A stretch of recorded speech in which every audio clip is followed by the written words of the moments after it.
Hello, good evening, and Happy New Year, ladies and gentlemen. Thanks for joining me tonight on News Talk. Tonight, I come to you with what is going on in Venezuela, talking about the arrest and capture of former President Nicolas Maduro, now facing trial in the state of New York, right here in the United States. Also, I will take you to Cameroon, where Paul Biya on New Year's Eve announced he is coming up with a new cabinet. That hasn't happened yet.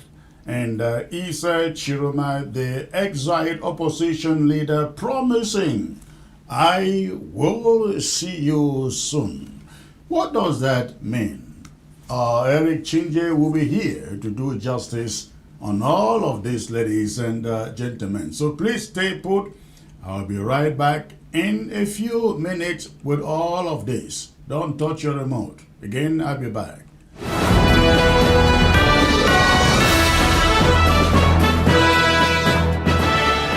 Support ABS Africa TV. Empower African voices and change the narrative. For far too long, Africa's stories have been told by others, through lenses tinted by the agendas of legacy media, often funded by Western interests. These narratives have painted a skewed picture of a continent brimming with resilience, innovation, and untold potential. But now it's time for change. It's time for Africans to tell their own stories. At Africa Broadcasting Service (ABS), we are on a mission to redefine how Africa is reported. But this mission is not something we can achieve alone. We urgently need your help. Our vision is clear: to hire and train a new generation of community reporters and citizen journalists who will capture the pulse of Africa, reporting on the issues that matter most, from human rights and good governance to climate change and environmental justice. Armed with nothing more than smartphones and their untamed determination, these reporters will uncover the stories that legacy media too often ignore. We need to provide training and equipment to these storytellers so they can report on Africa as it truly is.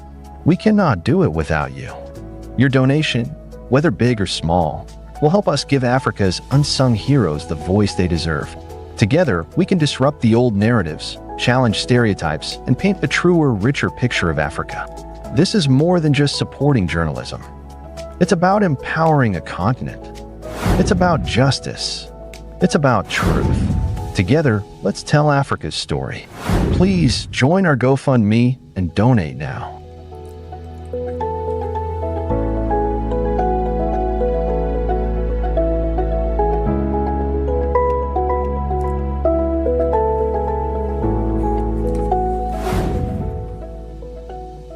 All right, ladies and gentlemen, thanks for tuning in, and once more, happy and prosperous New Year to all of you out there. I want to believe you had a wonderful time out there celebrating Christmas and New Year, especially if you are tuning in from the Federal Republic of Amazonia, where I happen to come from and where my citizenship lies.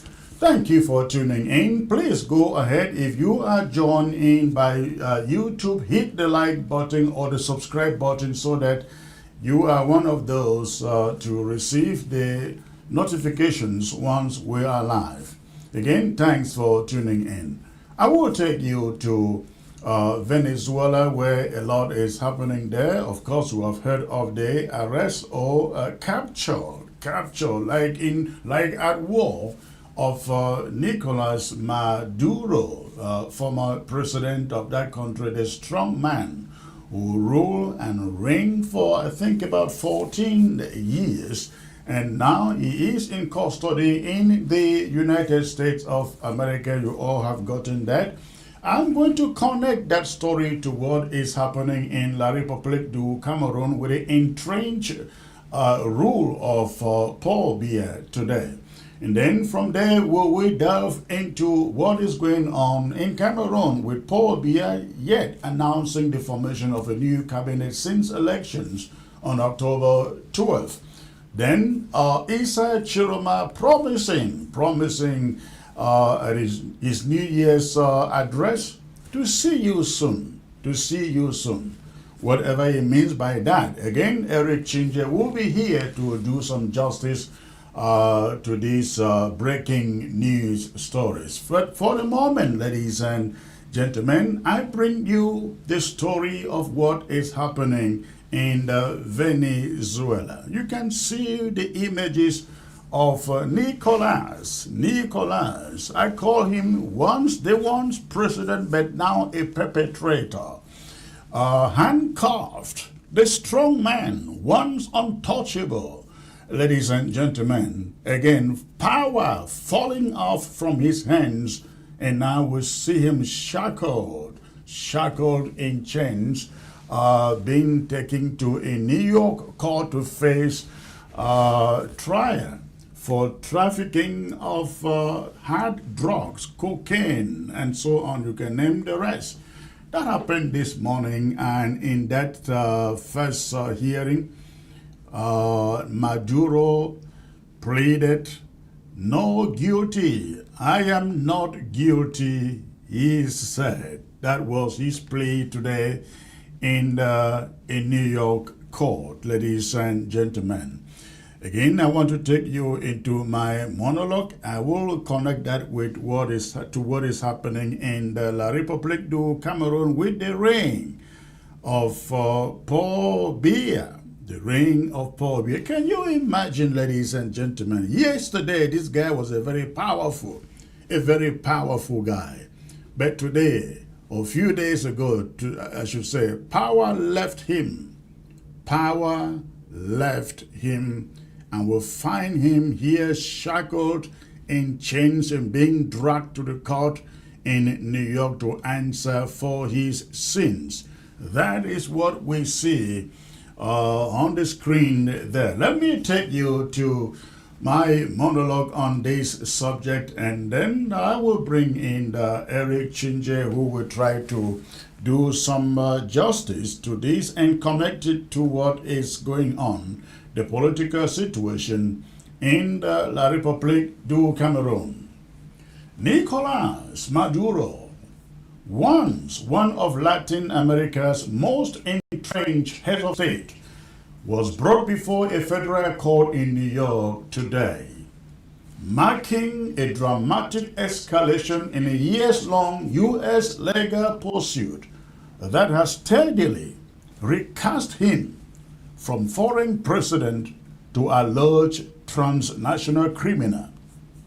Maduro's appearance follows standing U.S. indictments that accuse him and senior members of his inner circle or of his government of operating Venezuela as a narco state, using state institutions to facilitate drug trafficking, money laundering, and collaboration with armed criminal networks. The charges against him, first unsealed during the administration of President Barack Obama and later expanded under President Joe Biden, identified Nicolas Maduro as a national security threat to the United States. U.S. prosecutors allege that Maduro played a central role in what they describe as the cartel of the Suns. The cartel of the Suns, a network accused of coordinating cocaine shipments bound for North America, while using Venezuela's military and political infrastructure as cover. Washington previously announced multi-million-dollar rewards for information leading to Maduro's capture that started under the reign of Barack Obama to Joe Biden and now to Donald Trump. According to court records today, Maduro entered a not guilty plea during his initial appearance. He was presented before the court not as a head of state, but as a criminal defendant, escorted in chains, processed, and bound by the same procedures that apply to any accused trafficker or racketeer, brought before U.S. justice. The circumstances surrounding his transfer into the United States custody were not popularly detailed in open court proceedings today, citing security and operational sensitivities.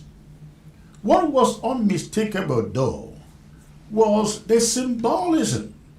A man who once presided over presidential palaces, now answering questions under oath in the foreign courtroom.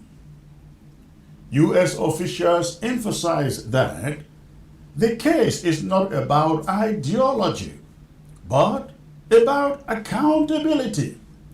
No individual, prosecutors argued, is above the law when state power is used as a vehicle for criminal enterprise. Now, ladies and gentlemen, consider this. From precedent to perpetrator, power rarely collapses in one moment. It decays first, quietly, arrogantly, until the fall becomes inevitable. For years, Maduro governed Venezuela from a position of near absolute impunity. He controlled the courts, neutralized the legislature, dominated the security forces, and choreographed elections whose outcomes were known before a single vote was cast. From that exalted height, accountability felt theoretical, something that applied to others, never to him. Today, that illusion lies in ruins, stripped of diplomatic language and presidential ceremony. Maduro now stands before the world, not as president, but as perpetrator. A man accused of turning a nation into a criminal enterprise and a population into collateral damage. This is the defining moment dictators never believed will come. Maduro once ordered arrest. He now awaits rulings, not for others but for himself. He once silenced judges. He now faces one. He once weaponized the state. He is now confronted by it. And in that reversal lies the lesson history repeats without mercy. What elevates a president into a perpetrator is not merely corruption, but intentional cruelty. The conscious decision to preserve power by destroying institutions, criminalizing dissent, and impoverishing citizens. Venezuela's mass exodus, ladies and gentlemen, its economic collapse, and its prisons filled with political opponents are not policy mistakes. They are evidence. This is why Maduro's fall resonates far beyond Venezuela.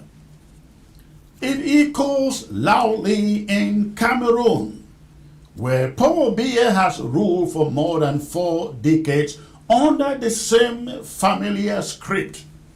Elections without change, courts without independence, media without freedom, and citizens governed by fear rather than consent. Paul Biya, like Nicolas Maduro once did, governs as though time can be conquered, as though power, once seized, becomes permanent property, as though the title president is armor against judgment. History says otherwise. Ferdinand Marcos fell. Mobutu Sese Seko fell. Hosni Mubarak did too. Not always quickly, not always dramatically, but always finally. Dictators confuse delay with victory. They mistake silence for loyalty and endurance for legitimacy. Yet repression only compounds their reckoning. every stolen election, every jailed journalist, every crushed protest as interest to a moral debt that must eventually be paid. Nicolas Maduro now pays his, paraded not in motorcades, but in custody, addressed not as excellency, but as defendant, known not for speeches, but for charges. This is what awaits all rulers, dictators who govern by force and fraud. Paul Biya may still sit in a palace today in Yaoundé, but history is patient and unforgiving too. Presidents age, populations do not. Fear erodes, loyalty fractures, and when the system finally cracks, the fall is swift. The final truth dictators cannot escape is this: power ends, records remain, titles dissolve, chains replace medals. And when the last chapter is written, precedent fate, but perpetrator endures. Reckoning does not announce itself, but it always comes last. And that is my talking point, ladies and gentlemen. Let me bring you my guest for tonight, Eric Chinje, joining me from the UK. Eric, I hope you can hear me, sir. Good to have you again.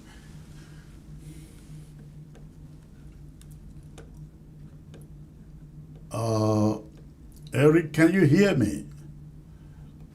It seems like Eric is frozen out there. Eric, if you can hear me, you seem frozen out there. Log in and log out again. There you go. Thank you, sir. Good to have you again, sir. You joining from London.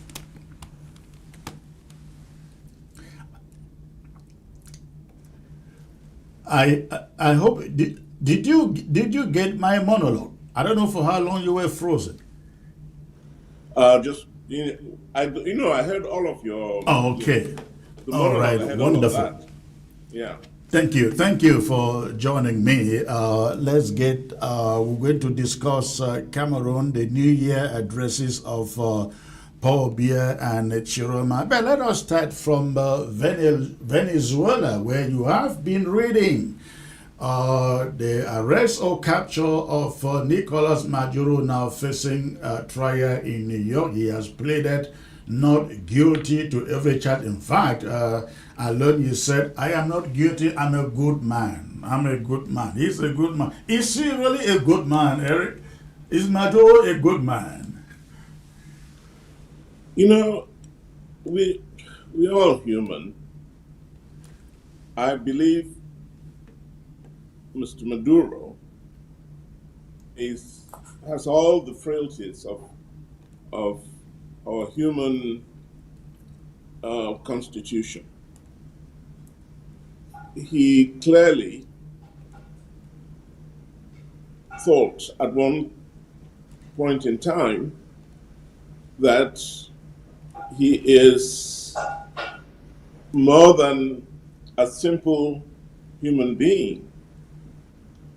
And that's the deceit into which people tend to allow themselves to be wrapped up in, and they forget about their basic humanity. Mr. Maduro obviously now has to face his own humanity and recognize the fact that, being a leader is one thing, but you should never lose your sense of being human. And I think the judgment will be passed on Nicolas Maduro with regard to what he's accused of. But whether or not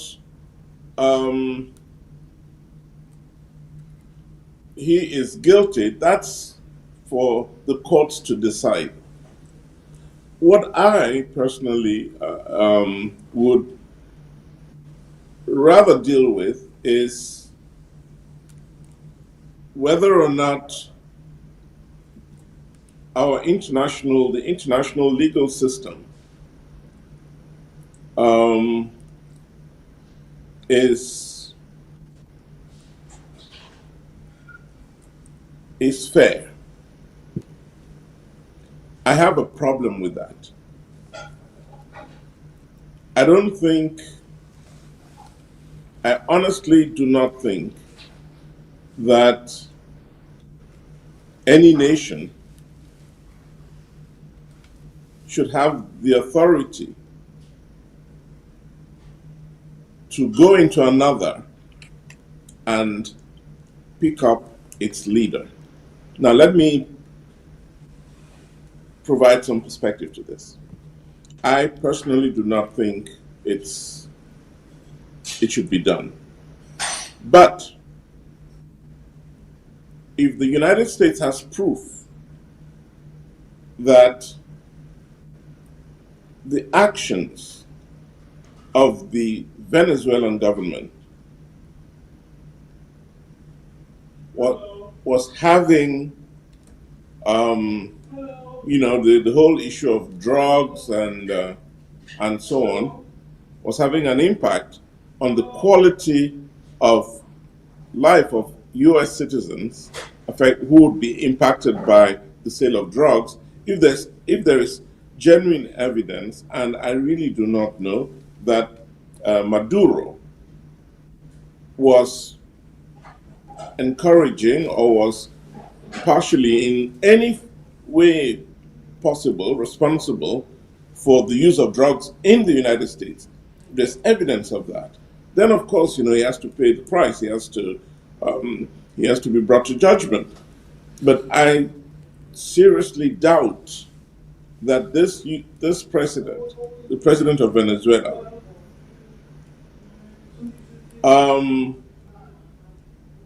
should be in a U.S. jail tonight for a crime that he may or may not have committed.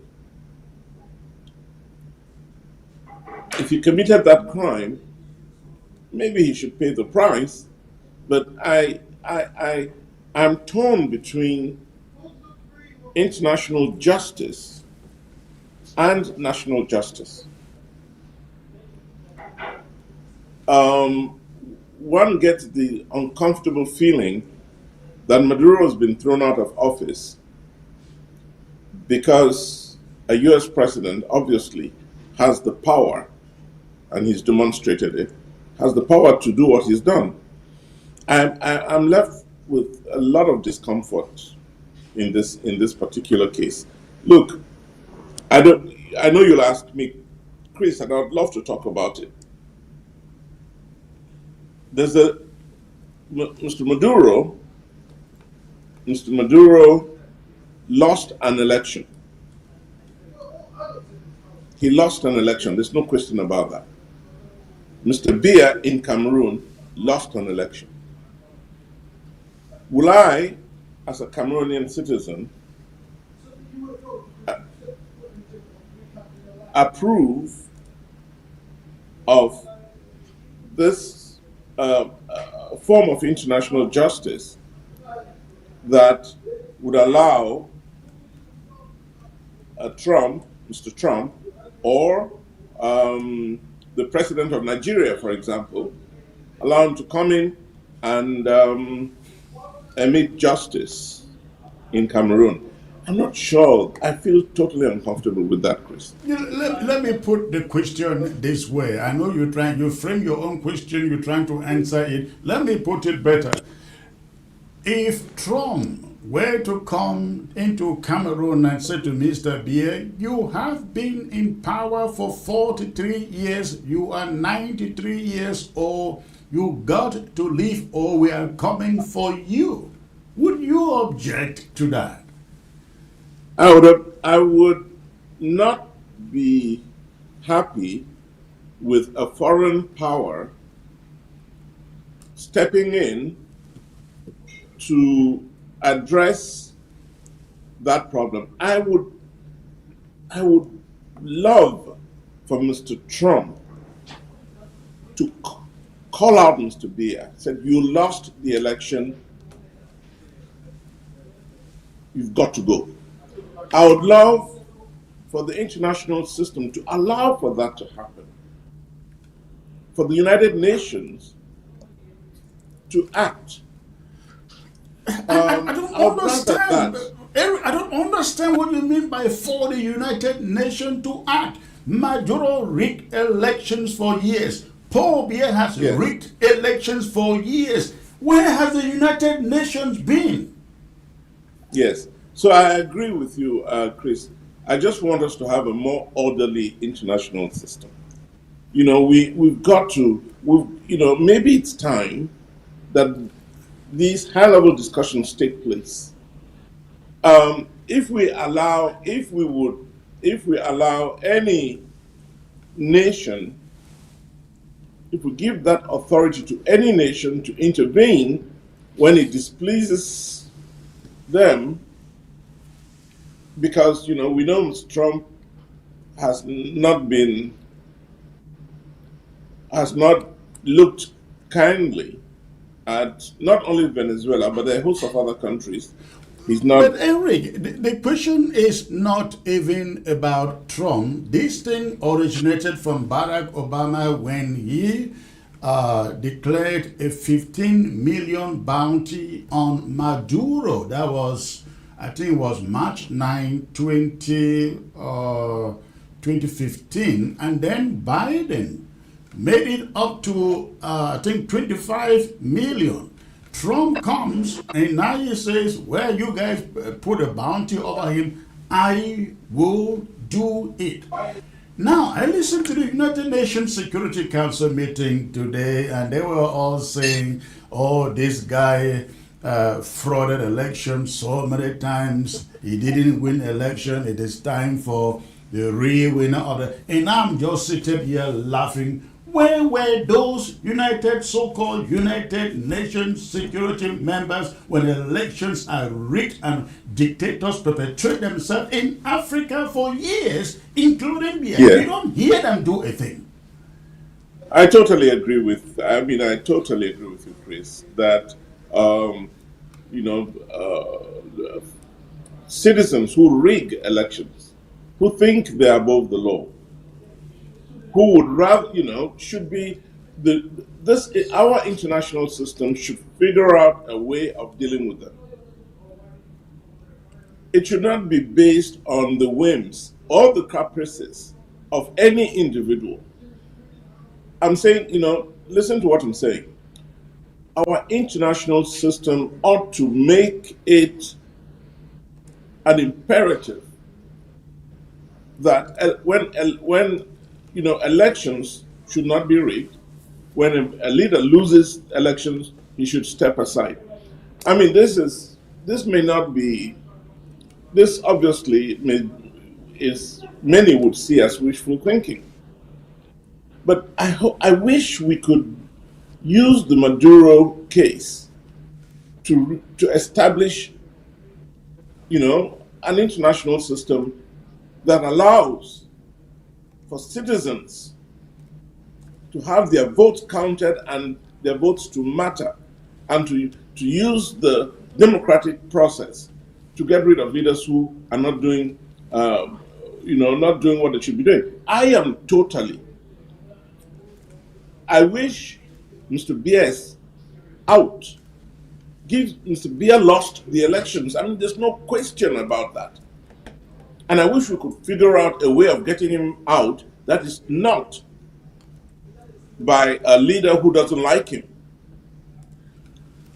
Tinubu should not come and President Tinubu of Nigeria, who's powerful enough, should not come and decide that it's time for Mr. Biya to go. We ought to have a system that allows us as citizens to get rid of someone who loses an election and doesn't want to leave. It is clear that Mr. Biya didn't win this election. It is, every Cameroonian, every well-meaning Cameroonian, and then look, every citizen of that country, well-meaning citizen of that country, ought to stand up and say it is time for Mr. Biya to go because he did not win the elections. That's what That's what should be the case. We should not. I am not for what Mr. Putin tried to do or is trying to do in this country next to him. I'm in what Putin is doing in the. Chris, you can help me with this. I'm an old man and I don't remember a lot of things. The nation. You know that the international system. I'm not for that. I understand Mr. Putin's reasons for attacking the neighboring country, but I will not approve. But hold on, a citizen of that country that it's Putin who comes and takes him out and imposes a leader that he likes. You are very correct. In the same vein, if we cannot get the United Nations to do it, let's do it at a regional level. The African Union ought to be active enough and strong enough to tell Mr. Biya, you lost the election, it's time to leave. Just as the Organization of American States ought to be strong enough to say, what's his name, Maduro, should leave. He lost the elections on that basis. In the contrary. That's my thinking. The contrary, I read a statement from the European and from the African Union calling for the United Nations Security Council to summon an emergency meeting and condemning what the U.S. was doing to Venezuela. And I asked myself, where was the African Union when right in front of their own nose, Paul Biya has perpetrated himself in power for 42 years? Are they trying to tell me that if some benevolent leader, maybe like Donald Trump, comes in and kick out Paul Biya, they will tell the U.S. or Donald Trump not to interfere in the sovereignty of Cameroon? Something they should be in the position to do. But let's keep that aside. In the course of 9 years of the Amazonian conflict, I have realized and learned in a bitter way that the world system is not just. The world system is not just. You're right about that. I have written a book. This is the first time I'm mentioning it here, which is coming out probably in a week's time, titled The Hypocrisy of the West. The Hypocrisy of the West. And I argue in that book that the West tells the developing world, but my focus is on Africa. They tell us, you change your own systems, you help yourself. But when our people go to the polls and vote and declare change, the West comes from behind and congratulate the loser. And that is a kind of an indirect endorsement. Look at the case of Paul Biya, for example. The people say, we don't want you, we want Chiroma. But guess who comes from behind and endorse Paul Biya?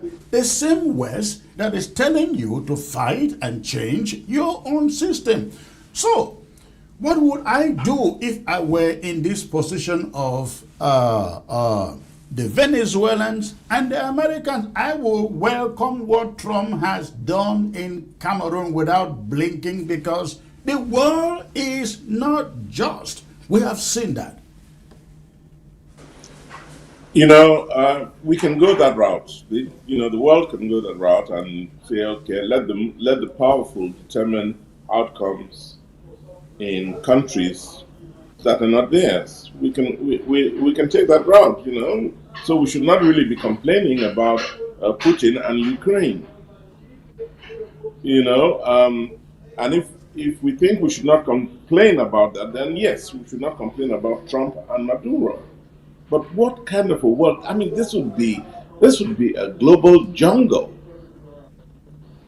if the future of a nation and of its citizens is ultimately dependent on who's more powerful. Chris, I understand the pain of my pain as a Cameroonian. I'm not even sure I can go back to my own country. So you should, I'm in pain about that. But will I allow for Mr. Trump to just come out and pick up Mr. Biya because, because that would serve our purpose? He will not even do it for the sake of democracy. That's not even the reason he's doing it. He's not picking up Maduro because Maduro rigged elections. He's picking up Maduro. One, he doesn't like him. Two, he accuses him of dealing in drugs. Maybe the evidence will show that. Will make a direct link to Maduro. And that may mitigate this problem to some extent. But I'm not sure that as president, there's a straight line from Maduro to the drug dealers that Trump is complaining about. Whatever the case, I'm so pleading. if you say there may not be a straight link between him and drug dealing, then what was Obama putting a bounty upon him for, and what was Biden putting a bounty upon him for? Absolutely. I mean, if these guys have the proof, I hope they have the proof that draws the straight line from Maduro to the people who deal in drugs. If they do, as I say, it will mitigate in my view, the circumstances of what's going on right now. It will, but we're not looking at Trump. We should not. I mean, there are criminal leaders all over the world. Why then the international? Again, I go back to the international system. Let's make it palatable to stop people who forget. In the case, and I want to come back to Cameroon. In the case of Cameroon, we've created monsters. And probably the people of Venezuela did the same. So let us figure out how this global system can deal with, quote unquote, these democratic monsters, rather than give the authority, and I really cannot find it in my conscience, to give authority to a leader because he's powerful, because he has the weapons to step in and pick up the leader of another country. I just cannot resolve that in my own mind. I will do anything for Cameroon to be governed in the most peaceful way possible by a leader who is elected by the people. The majority of Cameroonians have determined that Mr. Biya should not be in power. We ought to be in a position. We ought to be in a position to exercise the authority to get him out if he doesn't deserve to be there. It should not be dependent on somebody else coming in. It will just continue to fester in a global jungle. When you say it should not be somebody else to do that, you are pushing it to the people, and you quote the case of Cameroon, and you and I know that Cameroonians for years have tried to do what the U.S. did in Venezuela. That means by pushing out their own dictator, Pobia, who is not better than Maduro. They've tried that for years. Nothing Mr. happened. Yeah, The Mr. same Trump, thing in like Venezuela. The Obama. people tried that. The people themselves have tried that, from Hugo Chavez to Maduro, to no avail. Suddenly they get help. And then you are saying, no, no, you should have allowed it for the people to do it. Who pushed out Hugo Chavez? Nobody. Who is going to push out They, Paul Biya? Nobody. He will die there on yes, that seat. and I'm saying that someone like Mr. Trump, who is out to who wants to be recognized as a peacemaker and is eager to receive the Nobel Prize for Peace, someone like him should then, instead of doing what he did, should go to the UN or go to the AOS, the Organization of American States, and say, we will ensure, we'll use our authority to support the OAS to ensure that democratic elections, the outcome of democratic elections are recognized. That would be a system that we can all agree to. He can use that same authority and tell the Organization of African Unity, throw out the bombs, throw out people who steal elections, and we will support you. I think that will make a whole lot more sense. We can restructure the international order around that. It will make sense. Not this, what amounts to gangsterism, in my view. But you know, they will not do that because it is not in their interest. You and I, we are talking of Venezuela here. We know they did that. Forget about cocaine. You and I, we know they are doing that for their interest, the oil and whatever. They have no interest to go to the AU to tell AU members you got to kick out those who fraud elections, because they have no. It's all hypocrisy. Where their interest lies, they go for it. Let's look at it. Let's look at this other angle. Mhm. The U.S. is saying to Russia, and all of Europe is saying to Russia, you cannot invade a sovereign country like Ukraine. Now, when the Yes. U.S. invades Venezuela and it takes out the leader, you hear a different narrative from Europe and from the U.S. What moral authority then is left for any of these European countries, America, to go out and tell Russia, you have no right to invade a sovereign country? Do they have any moral authority? Yes. So where does moral authority come from? It comes from a sovereign people.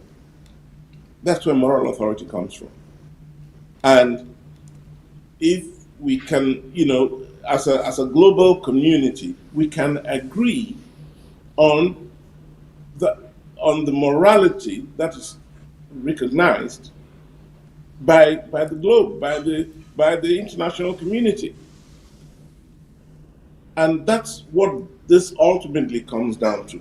Let us have a system, let us adopt systems that allow for citizens to be able to exercise that sovereign right, that sovereign authority that is theirs, which is elect their leaders and let the majority vote count. Look, whatever it takes to get rid of leaders who are essentially frauds, whatever it takes to get rid of them, I think the world should adopt that. But we should not be subject to the caprices of a leader simply because he or she has the weapons to impose his authority. I hear you there. Unfortunately, you look at your hands, you look at your fingers, they are all not the same. They're not the same. They're You're not right. the same. Some are longer. And Yes, that is yes. just the fact of, the reality of it. America has the weapons, they have the money, they have everything. They essentially would do So look at the outcome, Chris. So Venezuela is happy, Cameroon is not. Right. And yet both exist within that same international system. Right. And all I'm saying is maybe it is time we engaged in a serious dialogue on what it, on how leaders come to office. And it's not the case with Maduro, it's not the case with Mr. Bia. So there's something very wrong about this, the global system. You know that we're talking about how leaders come to office and how they leave office. Leaders come to office by the will of the West, not by the will of the people. You know that. Exactly. Because So I'm agreeing with you. We should not. That's not what should determine who leads a nation. The people of the nation should determine who their leaders are. correct. It's as simple as that. Unfortunately, that's what it should be, but it is not the case. Again, look at Cameroon. It's a good example. Cameroonians want this guy gone. They want Biya gone. But the Yeah. French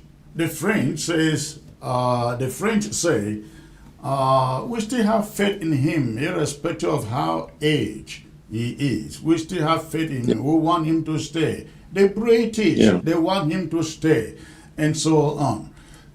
That is just my problem, and that is the hypocrisy. They want us to change our own systems, but when we vote to do I so, totally agree with you. they don't. Totally. Yeah. Well, we're living the pains of the hypocritical nature of the world of the global system, and that's all I'm calling for. That we figure out how we can, or as Africans, if the rest of the world will not do it, we as Africans should take our responsibility into our own hands and be able to get to that point where we can find the leaders we deserve to have, not those that are imposed on us. And this is what's happening. You're telling me Mr. Bia is imposed on us by the French. It is as wrong as the Americans imposing Maduro or somebody else in Venezuela. So I believe that, the point we should be discussing here, Chris, is whether or not on leaders who are not democratically elected, leaders who do not reflect the will of their people, should be in office. If that's the question, if that's the discussion, then of course it'll be easy to say no to a Maduro. It'll be easy to say no to a Paul Biya. It'll be easy to say no to a host of other, leaders we know continue to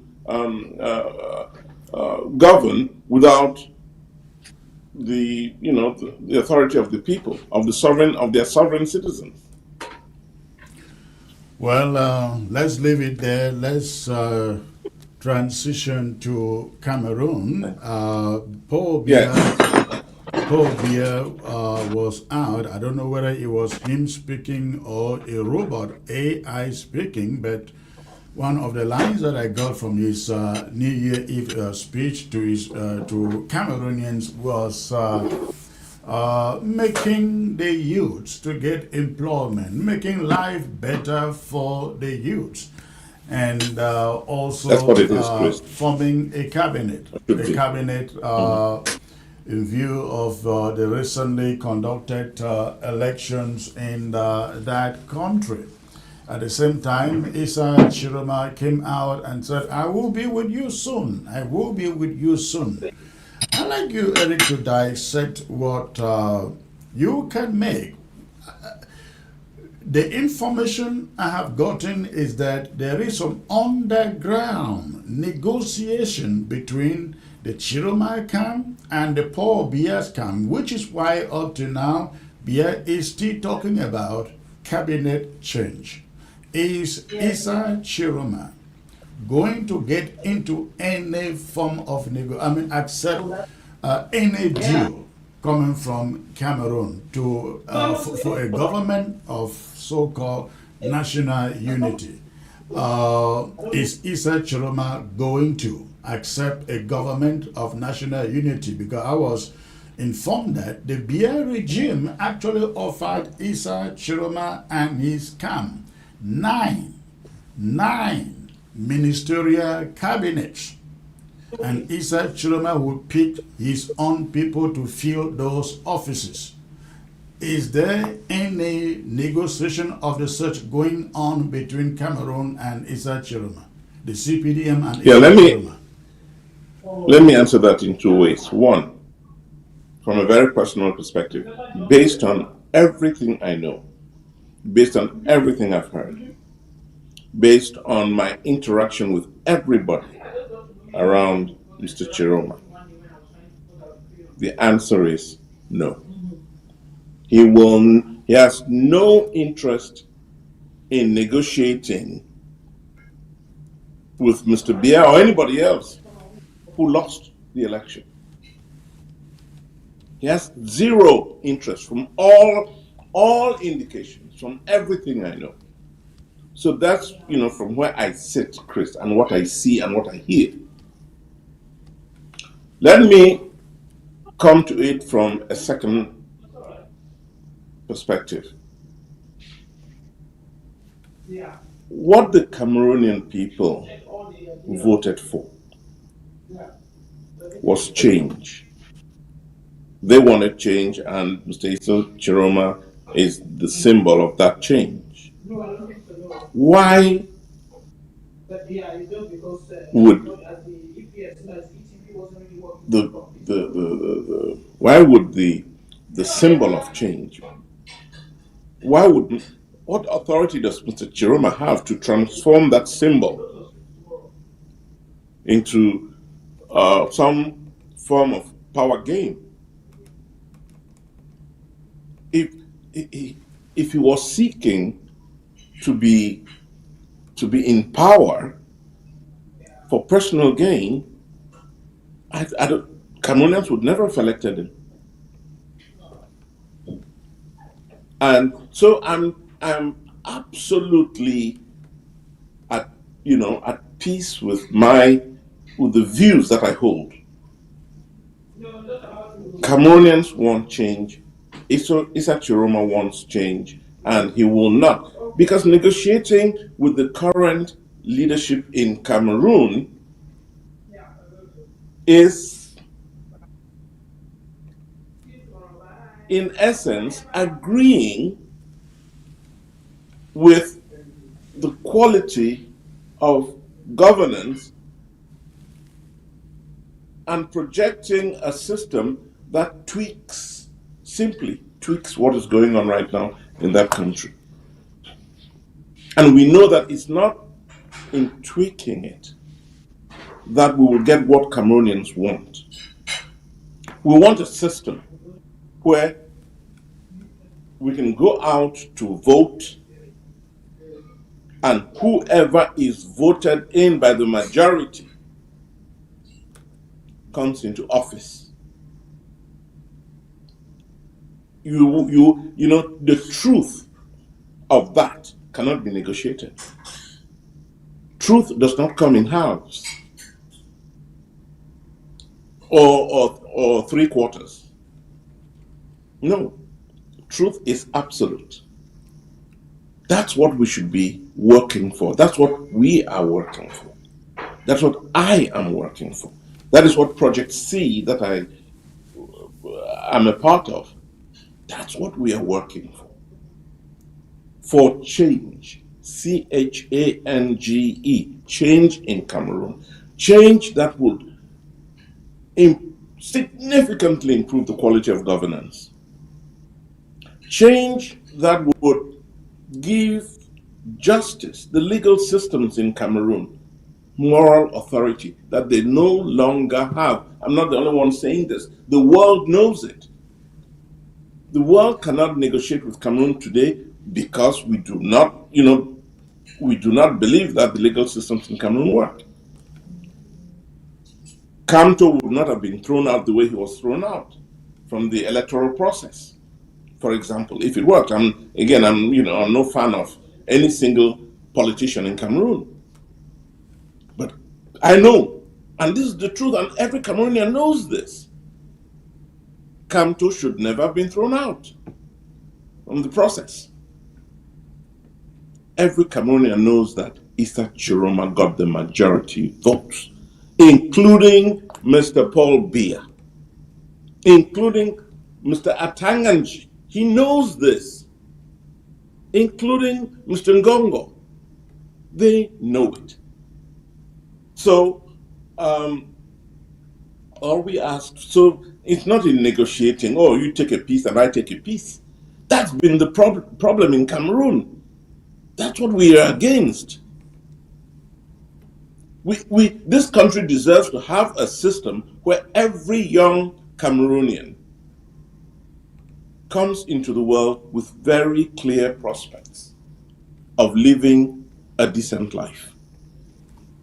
We cannot submit ourselves to a system that has split the country between the haves and the have-nots, where young people leave university and because they don't belong to either a certain ethnicity or a certain social structure, they have to figure out a way out, not in Cameroon, but abroad, through the desert, through the Mediterranean Sea.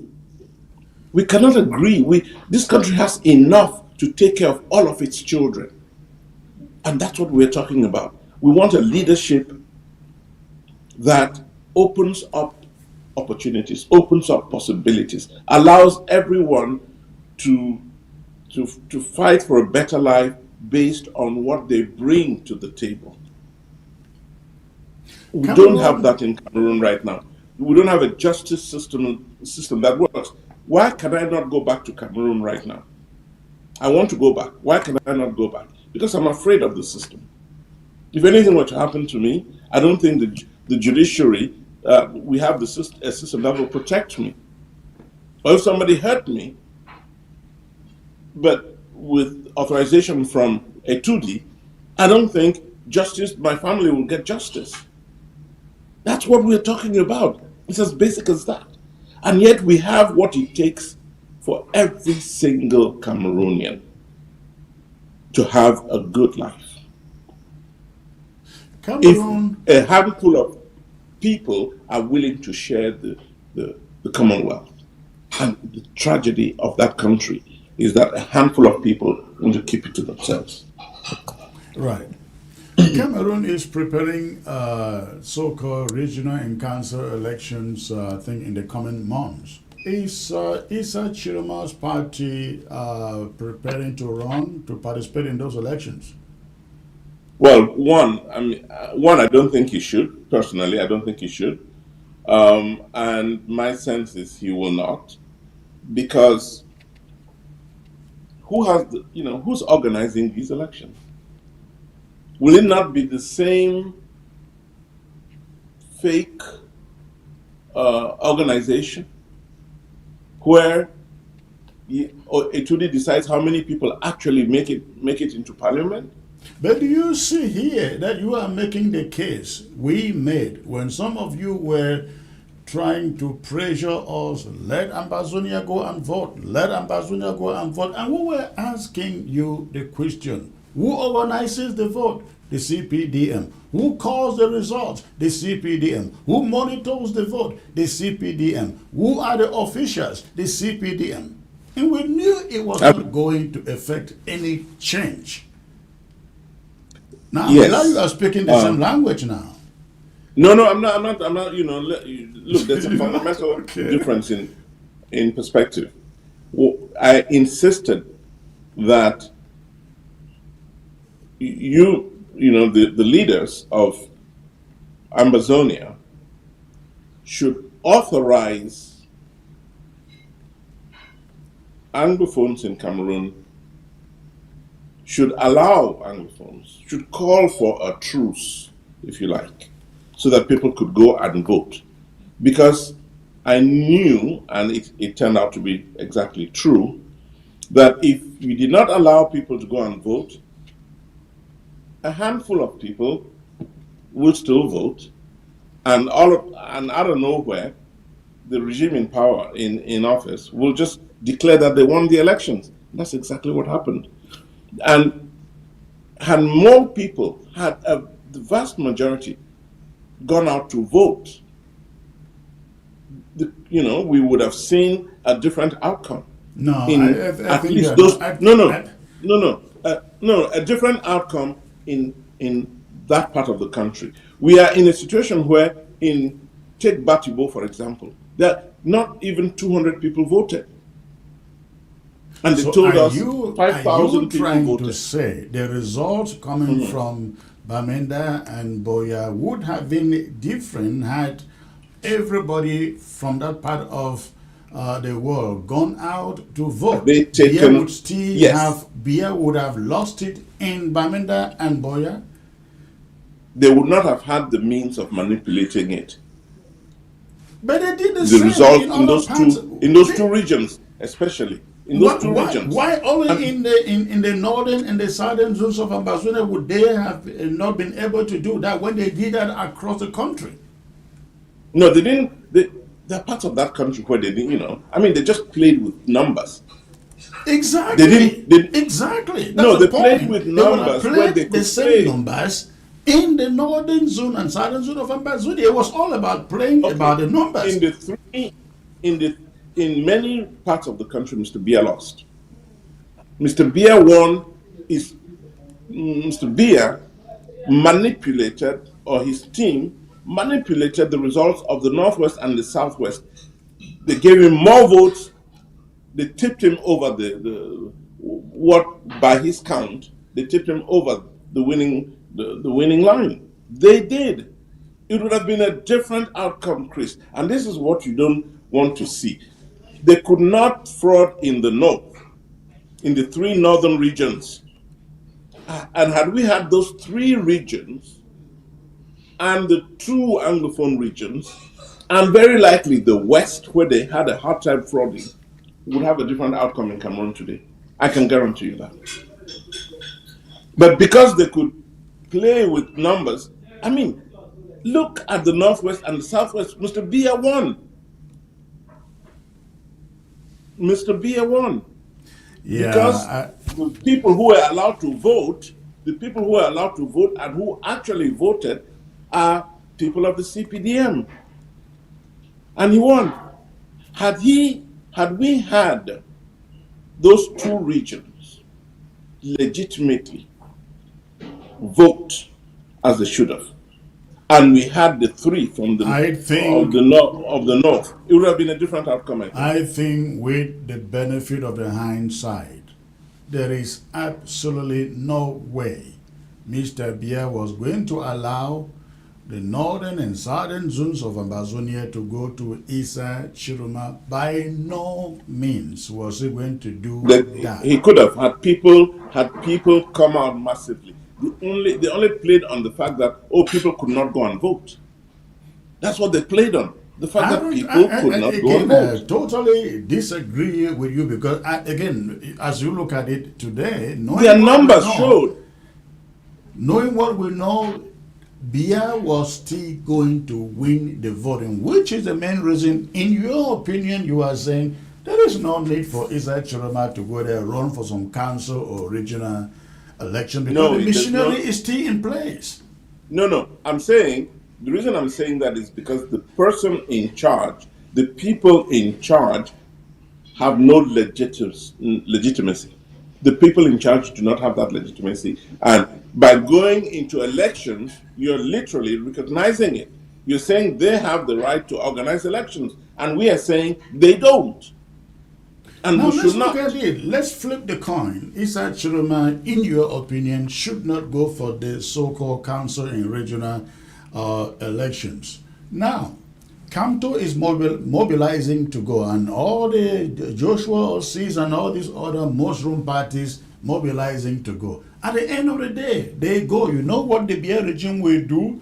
They will give Kamto maybe 10 councils. They will give the SDF. Maybe 7 councils. They give Cabri. Maybe 6 councils.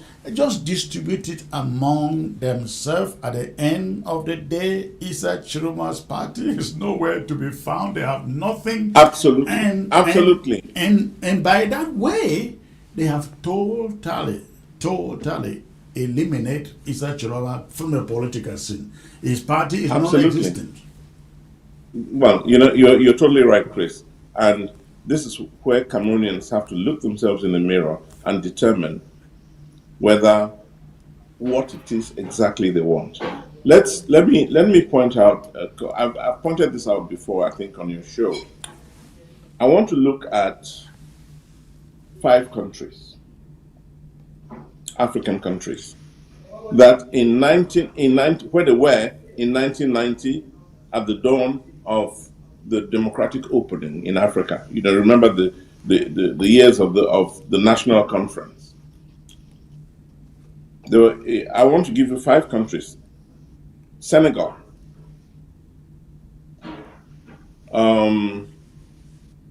Ghana, Côte d'Ivoire, Kenya, and Cameroon. So take these 5 countries where they were in 1990. It's important that we, you know, and the statistics exist. The data is there. Now, in 1990, Nigeria, Senegal, Ghana, Côte d'Ivoire, Kenya, and Cameroon, I mean, there are 6 of them. These, the countries that were performing the best economically were Ghana, Senegal, Kenya, and to some extent Côte d'Ivoire, and Cameroon. Cameroon was in a good place. But in 1990, with the coming of democracy, of multi-party politics, in all these countries, in the 5 or 6 countries I've mentioned, the economies were doing, you know, the best performing amongst them was Cameroon. Cameroon was the best performing economic, you know, power in Central Africa and to a large extent in West Africa. Now, look at what has happened since 1990.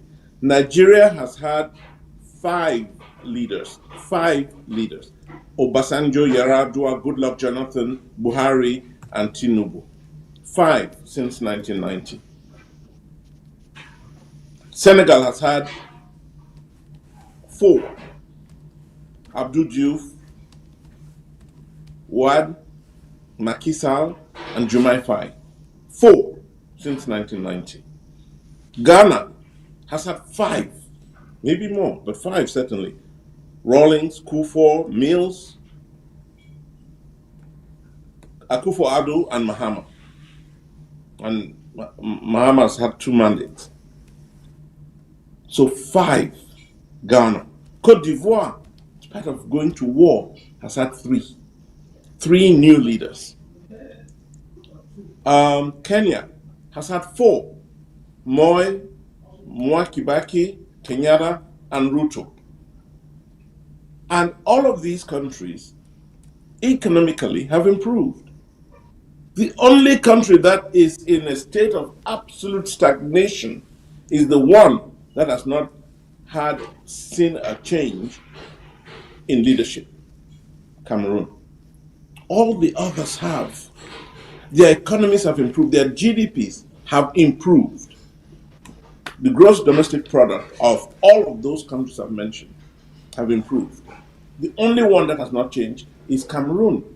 And it's the only one that has not changed leadership. And what happened in Cameroon? Let's look at it. It's not because Cameroon was incapable of changing or incapable of voting in a new leadership. It's because, in the case of Cameroon, in 1990, with the democratic opening, Cameroon, the winner, the person who won in 1992, Frundi, was put under house arrest. And then another election comes around where a new leader could have been elected. He ends up being thrown in jail. No change. Maurice Kamto, who won in 2018, ends up in jail. And then in 2025, the person who wins, Mr. Chiroma, ends up in exile. So whilst the other 5 other countries I selected, I talked about, whilst they were changing leaders and improving on their economic circumstances, Cameroon was stagnant, the economy was not going anywhere, and our leaders, those who won those elections, were either being put under house arrest, being jailed, or being thrown into exile. Now, who should ensure that democracy actually leads to improved leadership? It should be the people. And if Cameroonian citizens are not willing to do just that, should we be surprised that we have the fate, we have the state of affairs that we have in the country today? All the other countries where you've seen a change in leadership, there have been improvements, matching improvements in their economic performance, in the governance of those countries. In Cameroon, where those who should have led us ended up either in jail or in exile or house arrest, as was the case with one of them, Mr. Frundi. If it's for us, it's for the people of Cameroon to decide that they have the power. Democracy should have introduced, improvements in the governance systems of our countries, as it did in 5 others. In the 5 other countries I mentioned, democracy led to a change in leadership and a change in the quality of governance in all of those countries. The only country where it didn't happen was in Cameroon. You may be right. Let me ask you this. Since October 12th, or let's say since, I don't know when the elections were officially proclaimed, but since then, Biya has not changed. Yeah, Biya has not changed cabinet yet. He announced New Year's Eve. He is soon going to do that. I'm quite sure you have sources within that system. What are you hearing from there? Number one, what is he waiting for, and what major changes do you see coming from within the system?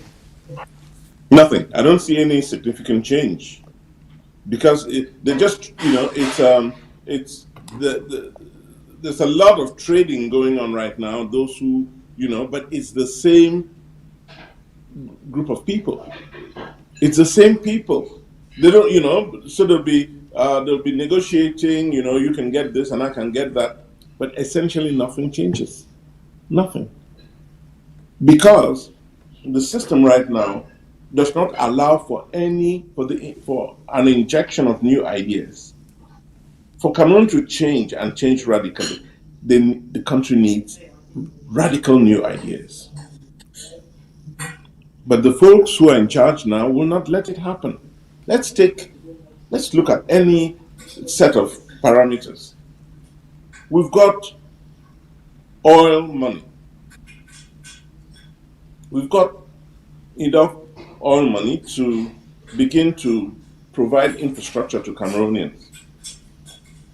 We've got enough money from our oil resources to improve on health services in the country, to improve on the quality of our education. We've got the resources to do that. But you know why they wouldn't let us do that? Because something has to give. If we decide that the money we're getting from oil is to be shared widely, should be used to help young people find jobs, the folks who are in charge right now will will feel they're losing out. If they were to accept the idea that the wealth of the land should be spread out, others out of their immediate group can find opportunities in this country now. They cannot accept it. And it's precisely because they cannot accept it, because for them to accept it, it will be injecting new ideas into the system. And they don't want that. And that's the problem we have. Cameroonians have to decide whether they want change or not. You have talked previously of using other means other than weapons or action to take out the regime and get Isa Chiroma back into the country as leader. If I may ask, what success are you finding in approaching certain partners that you are talking to? I believe you guys are trying to use the financial instrument to squeeze the regime. What success are you people finding? Yeah, that's a very good question, Chris. And I wish I could give you an answer that's satisfactory. But let me say this: there are a number of instruments being deployed right now to hopefully bring the regime to its knees. And when it does, then a couple of things would happen, may happen.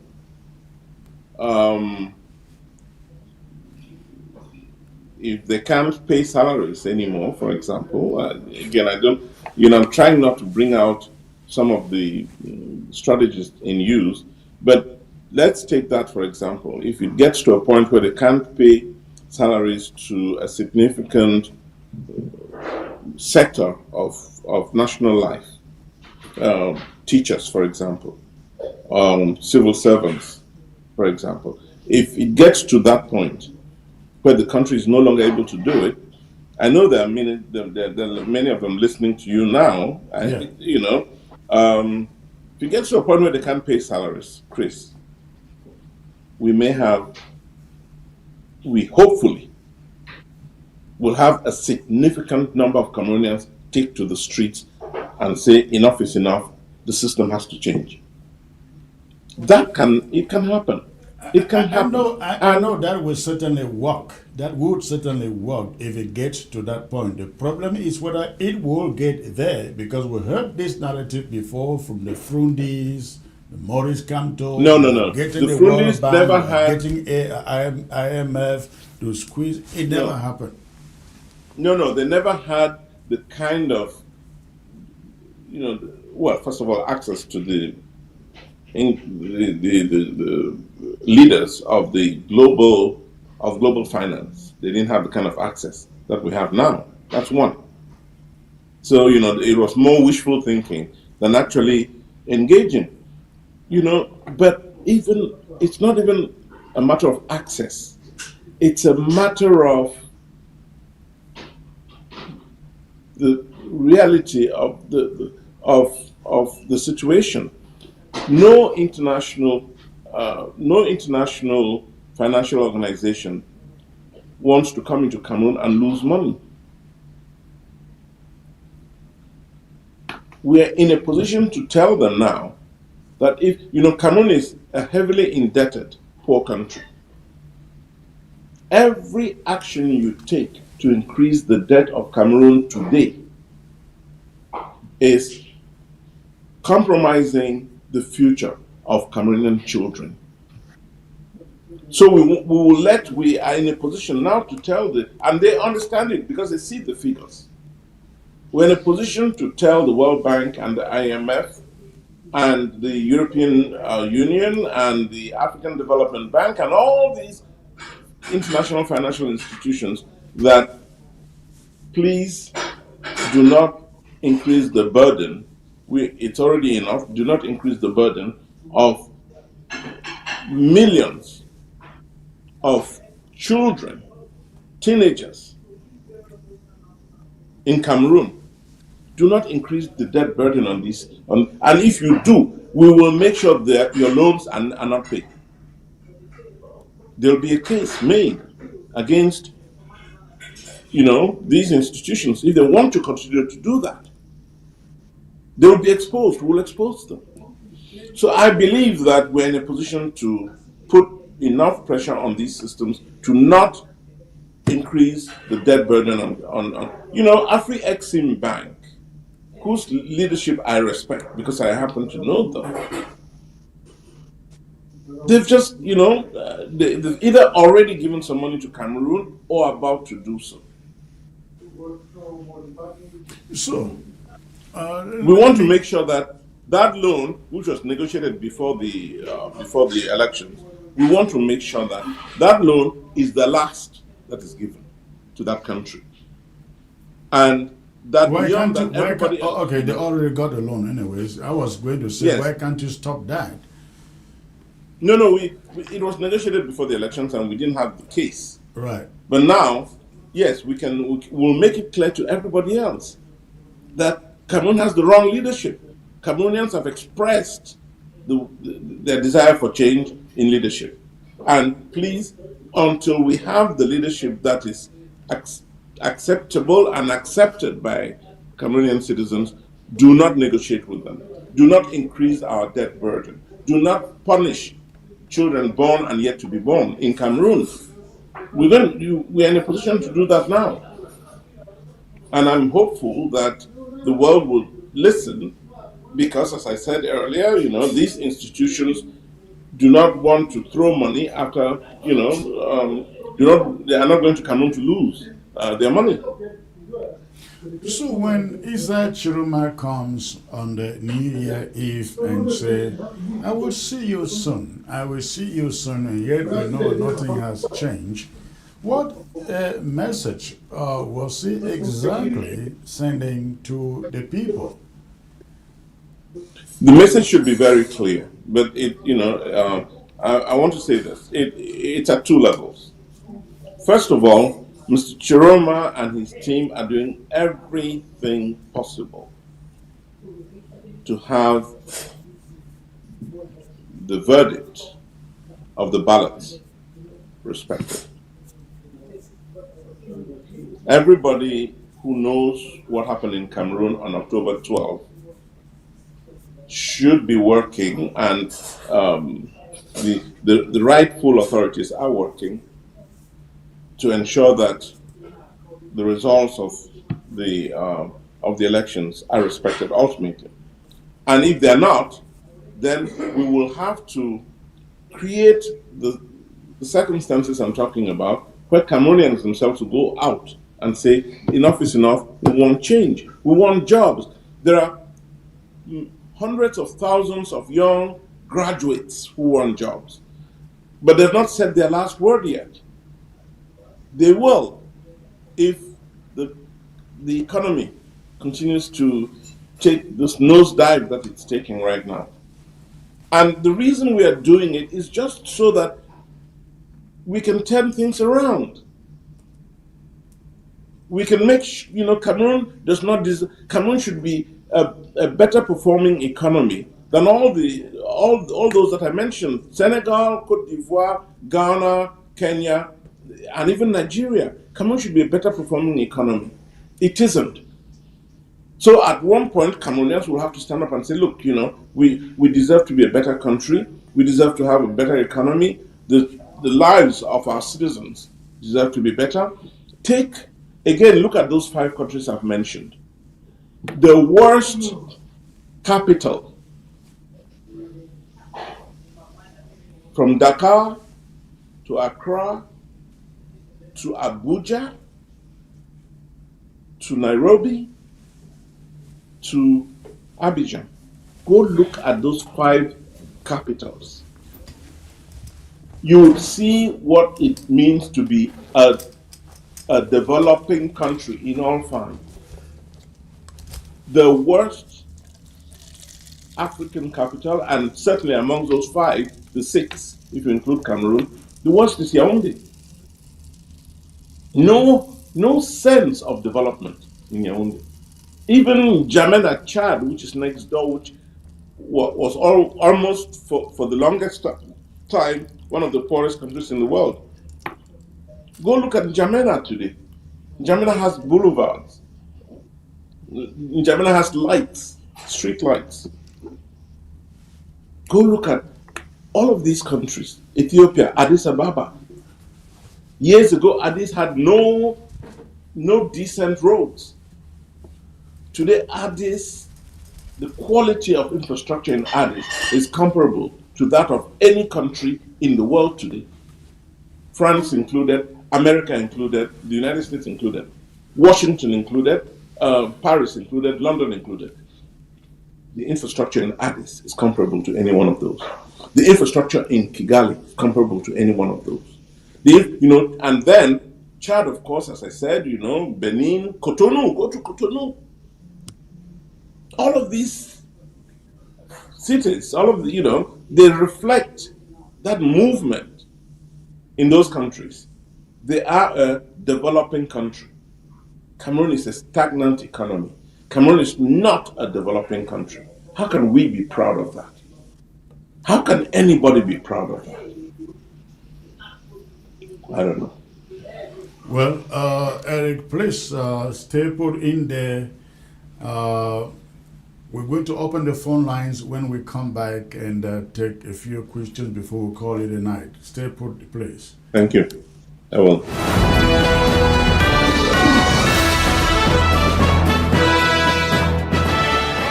Support ABS Africa TV, empower African voices, and change the narrative. For far too long, Africa's stories have been told by others, through lenses tinted by the agendas of legacy media, often funded by Western interests. These narratives have painted a skewed picture of a continent brimming with resilience, innovation, and untold potential. But now it's time for change. It's time for Africans to tell their own stories. At Africa Broadcasting Service (ABS), we are on a mission to redefine how Africa is reported. But this mission is not something we can achieve alone. We urgently need your help. Our vision is clear: to hire and train a new generation of community reporters and citizen journalists who will capture the pulse of Africa, reporting on the issues that matter most, from human rights and good governance to climate change and environmental justice. Armed with nothing more than smartphones and their untamed determination, these reporters will uncover the stories that legacy media too often ignore.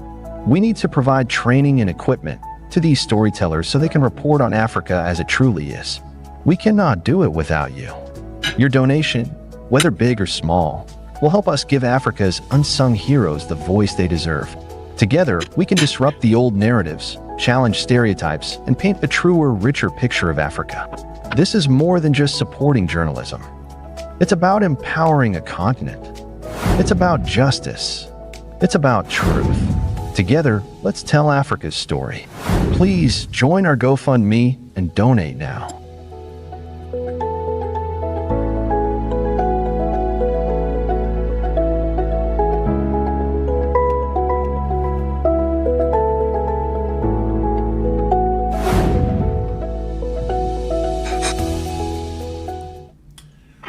All right, ladies and gentlemen, thanks for staying put out there. At this moment, we will open the phone lines. But remember, before you call in, shut down the volume of your television set, focus on your phone. That way, when you call and I pick your call, I don't hear myself speaking in the background. If you call and I hear myself in the background, then you are not listening to me, you are listening to your television set. So please, we will open the phone lines, and remember, my guest tonight is Eric Chinje, who is doing some justice to the political situation in Cameroon. And we started with the situation in Venezuela with the capture of Nicolas Maduro facing trial in New York today. He appeared before the court in New York today and said and pleaded not guilty. And also stated that he is a good man, not a bad man. Let's get to the first call here. Hello. Yeah, hello. Hello, sir. This is Matt from the Conf, I guess. Yeah, this is Matt Nikonf, Comrade Pierce. It's good to see you. and brother Eric Chinje once again in 2026. Thank you, And so sir. Same to happy New you. Year to both of you gentlemen. May the Lord of our homeland continue to guide and protect all of us till we go back home. Yeah. I want to thank our brother, Mr. Eric Chinje, for always coming on board, trying to sensitize our people on some of the issues going on or development going on concerning Chiroma. But it was a bit disheartening to hear him blame Ambazonian, Southern Cameroonian. They didn't turn out en masse to vote for for Chiroma during the last election. Mr. Eric Chinje should know more than he should be told, because he has witnessed the political evolution in La Republic Cameroon and in the Cameroon for decades right now. Even Biya ruling today doesn't mean that he won. In 92, he never won. He has never ever won any elections organized in that country ever since. That is the fact. Mr. Heritage, you should know this. So by blaming that the Southern Cameroon didn't turn out, he could have given him that push to go out. Even if they turned out, it would not have worked out. The only thing right now is that I think whatever miracle Mr. Issa Chiroma is going to turn up with, I think he has already. It's not that him. The people of the Republic of Cameroon are those who have failed Issa Chiroma. It was even so sad to see that a figure who really endorsed Issa Chiroma from the onset, and he said George Ekane died. Not a single man could strike or like to walk in Douala to demonstrate. That was so sad. And now, what type of miracle Mr. Issa Chiroma is going to come out, move the magic one from the heart like a magician? We wish him good. I think Southern Cameroonians will focus more right now on how we move forward. Looking forward to on the 15th to see the sham trials in Yaoundé of our leaders, and then see what we can do next, and look forward to how we can come together. Southern Cameroonian leaders can come together and then organize the way forward, because the momentum is high. That's what we should be talking about right now. I think it's actually Roma. We should leave that one to him and the people of the Republic of Cameroon. Thank you very much, comrade. Please. Good night. Thank you, sir. Thank you for the call. I will allow Eric to weigh in there if he wants to. Yes, Chris. I want to make it very clear that I'm not blaming anybody. I'm just saying that if we had helped in creating a level playing field in those two regions, in the Northwest region and the Southwest region, if we had leveled the playing field, we would be morally stronger in saying that the CPDM did not win in both of them, because right now the CPDM won in both.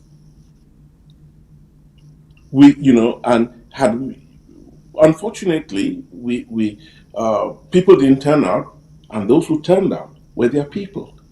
So morally, they're right. But how could the two provinces that have been the most destroyed by this regime, they've suffered the most under this government? Maybe to some extent the folks in the north, but it is clear that they've suffered the most. And had we leveled that playing field, we would be screaming at the top of our voices that there's absolutely no way Mr. Biya could have won in both regions. We cannot say that now. Why? We cannot say that now because indeed they got their political members of their political party to go out and vote. They were protected by the army, and they declared those votes. For 61 years, people of the northern and the south, people of Ambazonia went out, they voted in their numbers. The result has never changed. If you know of a single moment, moment that the CPDM did not win elections in the Ambazonia, southern Cameroon? You let me know. And don't forget, They did not win in don't forget, 92. on October 12th, They did not win in 2025, 92, Chris. the I mean, southern let's take it Cameroon a step at wasn't a part time. of Cameroon. The southern Cameroon was Ambazonia, and we did not. It was political suicide for us to have said Ambazonians should go out and vote for Cameroon after we declare ourselves a sovereign state. No, we didn't. We didn't say to go and vote. We didn't ask any Ambazonian, anybody who is a declared Amazonian. We didn't ask them to go and vote. We just said, create a level playing field. Ask your. I called for a 3-day truce. 3-day, the day before the elections, the day of the elections, and the day after the elections. I said, So let when us we call a truce on the event on the eve of their election, what are we calling a truce for? We're calling a truce to allow for the excuse that was given, that many people gave, that we are afraid we would be killed, we would be exposing ourselves to guns. We're saying take away that excuse, and the regime will not have, and people will go out and vote. A lot of people didn't go out because they were afraid. Batibor, 200 people went out and voted. If had it been said that the Amazonian authorities are okay with folks putting down, called on the Amazonians on the ground, in ground zero, to put down their arms for 3 days, that would have allowed a lot of people to vote. And the rigging would not have been as bad as it is. Well, you know, even That's a fact. those who went out in Batibor to vote, you cannot vouch that they voted for the CPDM, isn't it? You're totally right again. I mean, all of that is true. I mean, you know, we can do, we're all, this is what they call quarterbacking on a Monday, you know. Monday morning quarterback. Monday morning. Yeah. So it's true. I mean, you're right that, yes, you know, they could have still, but the massive, giving Mr. Beer 83% in the Southwest region, that's tantamount to a crime. But we cannot prove it because his people, the CPDM folks, went and voted. The CPDM folks went and voted. What stopped Chiluma's folks from going to vote? Who held them home? Why were they all the ones to be afraid to go out to vote? Because I mean, nobody regime, was protected. The CPDM folks were not protected to go out and vote. Anyone else who wanted to vote would have gone out to vote. Like, according to you, the CPDM folks voted. No, the CPDM folks felt protected. The others didn't. By who? So why? Protected by the regime, by soldiers and policemen of the regime. They did not go out, but they did not go out wearing uniforms. Anybody would have gone out just like the CPDM folks went out, right? Look, normal citizens in the northwest and the southwest regions of Cameroon were exposed. They felt exposed. And obviously did not see a need to expose themselves to the possibility of having their lives, you know, of being, you know, exposed to the gunshots of people who were armed, and felt that should take the risk of going to vote. They saw no reason for going out to vote on October 12th. You know, to expose themselves to the possibility of being, you know, either being killed or being wounded um, just to be able to vote. So they saw no need for doing that, and they didn't do that. And the government or the people in power exploited the situation and gave the vote counts that they wanted to give, not necessarily what actually happened. Do you see? We are hearing also allegations of the Chiroma team taking Cameroon to the ICC. Is that happening? They'll not take the nation to the ICC. I mean, the but individuals, yes, of course, the BS yeah, and but the there are goals people. at Yes, times. a case has been the case has been put together. So the The case has been evidence, has it been filed yet? not yet. I mean, there's a whole process that needs to be respected. So one is collecting the evidence, recording the evidence, putting it together to make the case, and then submitting it to the courts. And that, we're in the process of doing that. So Okay. yes, this issue will, there are a number of things that we hope will happen. One is the International Criminal Court, holding a number of the leaders of the system, those who stole the elections, holding them to account by bringing out the evidence of what they did and how they stole the elections and how they disregarded human rights and so on. So there is that. But there's also action that will be taken with regard to the access these people may have to their the resources, the monies that they've stashed in offshore accounts across the world. Work is being done to ensure that they no longer have access to those resources. Um, Travel bans. That's another, But I find a problem for there. legitimate reasons.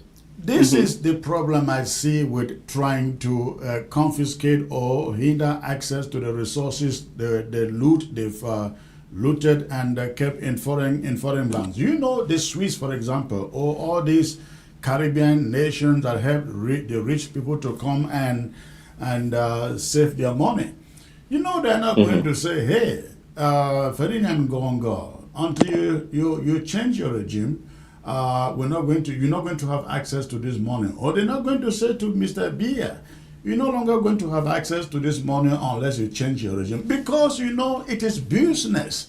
They know if they say so to Cameroon and other rich folks in Nigeria, in the Sudan, anywhere in the world they are hearing it, a message is being sent to them. Don't take your money there anymore because the least thing you do in your country, you'll be deprived of. So these countries will not do that. The only occasion I have heard them done so was with the stolen wealth of Nigerian dictator Sani Abacha. Other than him, I have not seen where they hindered access to all this stolen wealth in foreign banks. I totally agree with you, Chris, and it's a big problem, of course, that we have to deal with.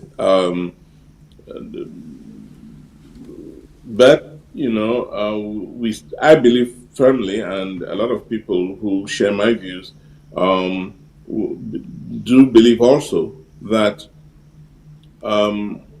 by putting out information on, and this work is being done, by putting out the information on who has what funds in which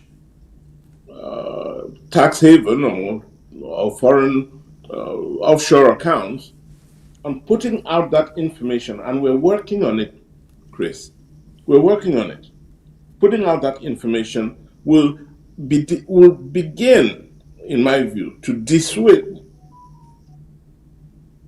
or ensure that, because right now, most of the citizens of Cameroon, the 30 million people in that country, have no idea how much of their money has been taken out by a handful of people. They don't know that. So By simply putting out that information, we'll be putting pressure on everybody. We'll be putting pressure on the systems, international systems that hold that have that can put the pressure on these people. But we're also putting pressure on citizens of that country. Um, Mr. Frank Biya, the son of the president of the current president of Cameroon, it is believed that he's exploited the timber in Cameroon more than anybody else. Frank has benefited the most from the timber that Cameroon exports. And it is said that he has he moved recently 750 million, close to a billion CFA. One individual. Now, if that information is put out there, a lot of Cameroonians will not be happy. A lot of Cameroonians Don't you think Cameroonians have always known that? That's what they do. No. They have no real evidence of who has what wealth in what. I remember the day I saw a friend, someone I know, come to Washington, and we met at the airport, and he told me he's here to go pay for his children's home, a house they had just bought. And I said, why are you coming to pay? Why don't you just send the money to them and let them pay installmentally? He says, oh, no, I just want to pay. It's 380,000 in Texas. I'm just going to pay that out so they don't have to, take a loan for this. And you have 380,000 in cash? He said, sure. I'm taking, I have more than that. I'm taking the rest to the Cayman Islands. That's when I found out for the first time.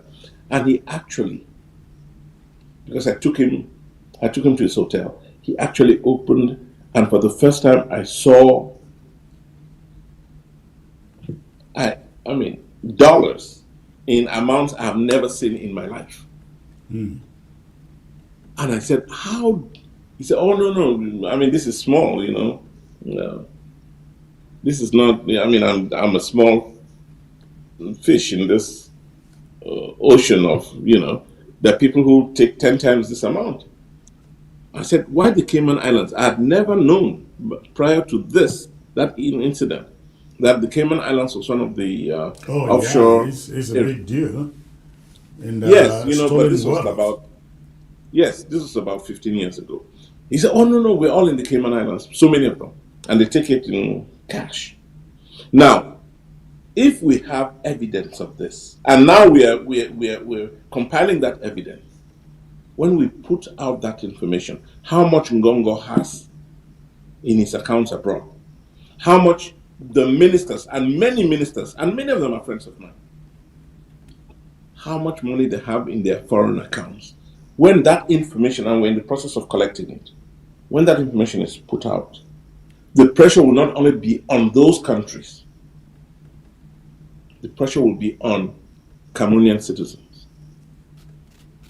They have to do something about it. Otherwise, stop complaining. Stop complaining about the quality of roads, about the quality of your public, health services, educational services, infrastructure, and so on, electricity. People will, once we can show evidence of how much of our country's money is out of that country in in the accounts of a handful of people, I think there'll be enough anger. Part of the problem is we're not angry enough. But let's make people know, and if they know, they'll be angry. Right now, they don't know, and I can't blame them. This ICC petition being prepared, do we know exactly who is indicted in them from within the regime in Cameroon? Yeah, if I did, I wouldn't say it here. But I have an idea of who these people are, who may be indicted. Yeah, it's not a great number. It may be about 5, 6, 10. But that's what it takes to change the country. Okay. That's what it's going to take. the accounts that we're talking about, that's the more interesting story. The information we have on the accounts. Once that is compiled and put out there, and we realize, people in Cameroon realize that there is enough money to significantly reduce our debt, to significantly address the problems of that nation in a way that graduates do not have to be selling by the roadside, that our farm to market roads can be built so that food can come into our cities at an affordable rate. The day we will tell that story. There'll be a narrative that accompanies that information. And if Cameroon doesn't change as a result of that, then, we can sit back and say, well, maybe the desire, people want it. Last question. Does Issa Chiroma realize that after the council regional elections, he will be essentially over? Because they will start talking about... I don't agree with you on that. I mean, but maybe you're right, Chris. Maybe you're right. But the fact is, the change in Cameroon is profound. It should not end. It's not Chiroma is not change in Cameroon. Chiroma is a symbol of change in Cameroon. The elections, those of us who have a voice, especially abroad, because as I say, I cannot go back to Cameroon now. If I went back to Cameroon, this voice will be silenced. But those of us who can should say it with absolute clarity. Do not, if you believe that the government in Cameroon now is illegitimate, why should you accept the institutions that they create to perpetuate themselves in power? Why? If they're illegitimate, they are illegitimate. The institutions will not be legitimate. Let's take a cold look at what the problem is in Cameroon today. A single person, Mr. Biya, the president, and we don't know for sure. Look at it. We don't know for sure whether this man is still in control. Every evidence points to the fact that he is not. How can a country know that its president is not in control? And yet, 30 million people seal their lips, refuse to act. And this person who is supposedly in charge is in charge of the legislature, is in charge of the judiciary, is in charge of the executive, dictates to the media. Because if you don't go along with what they say, they can silence you. How can this one person who is not actually there, who is probably most likely a dead man walking, how can he be in charge of a country and control all the levers of power in that country? How can any normal Cameroonian accept that? How can even the prime minister and all the ministers, because they benefit from it, how can they accept that? How can they, if it is not good for ordinary citizens, why do they think it's good? It should only be good for them. Investors are not coming to that country now. Investors are not coming, and I challenge Mr. Mutaze or any of them to prove the contrary.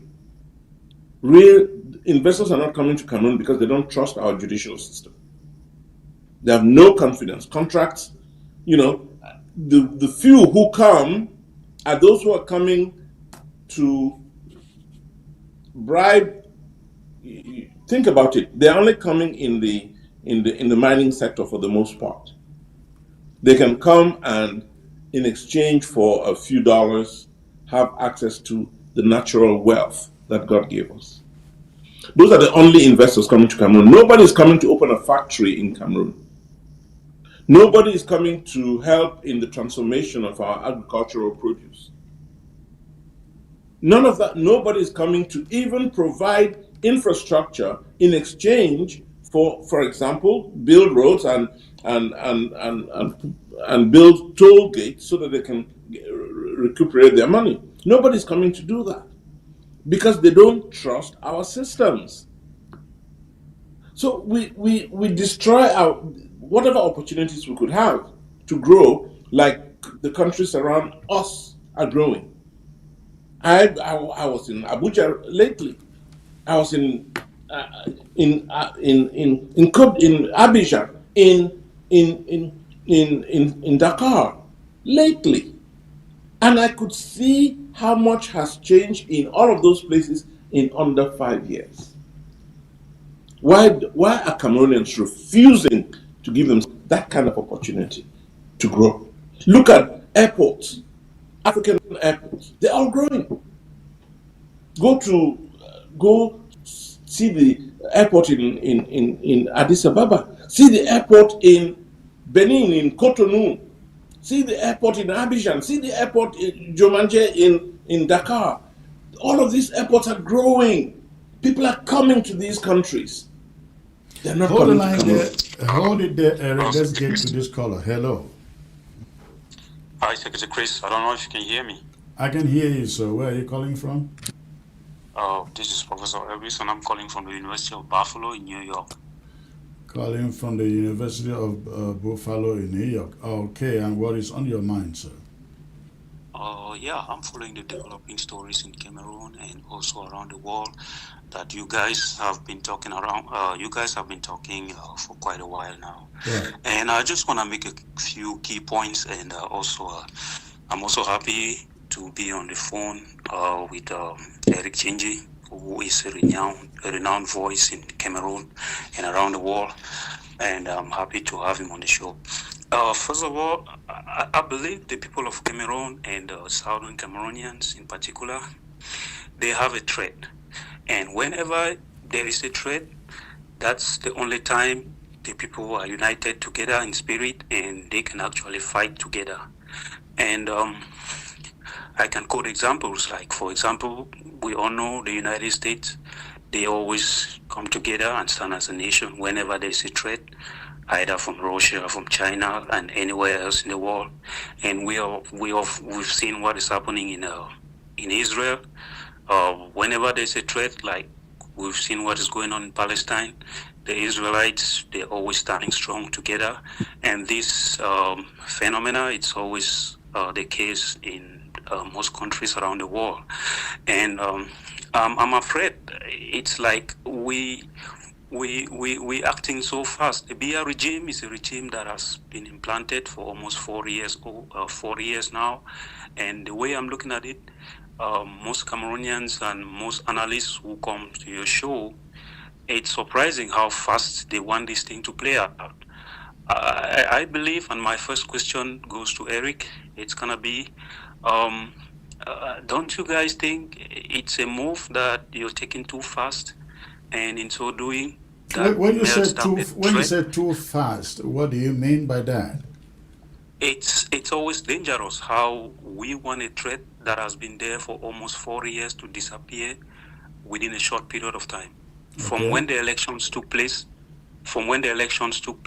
right up to now, I don't think it's not even up to 4 months. And I see so many people coming in with a lot of emotions, with a lot of force, wanting that threat to go out. And from my objective, from my analysis, I believe if we can come together, first of all, unite the people, and then see how we can use that threat as an advantage on our side to bring the Cameroonian people together before we fight the BIA system, I am seeing it as we are going in for another failure.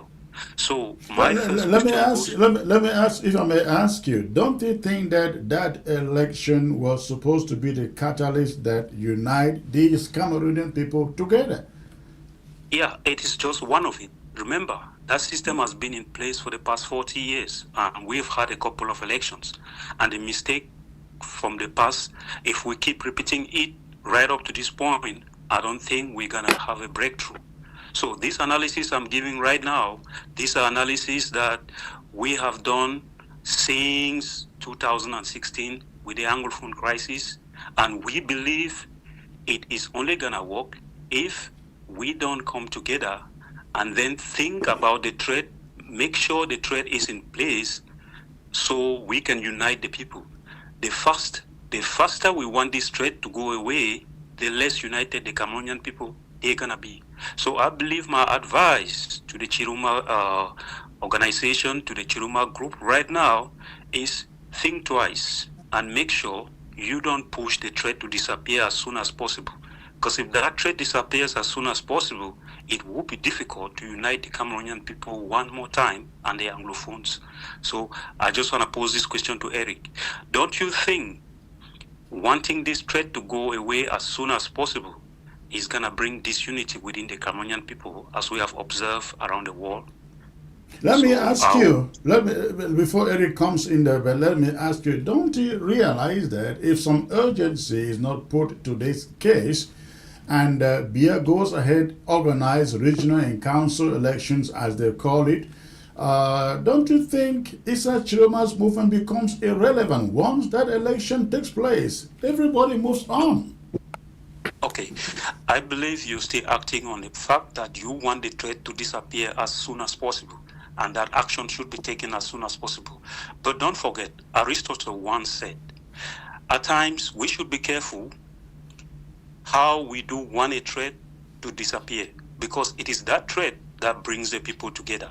So I'm just saying it from a standpoint of somebody who has been so observant of happenings around the world, and I don't think the case in Cameroon is an isolated case. So we should treat this case with seriousness, and we should adapt strategies that will lead to victory, and victory that's gonna last. So I believe this is not a tactical approach.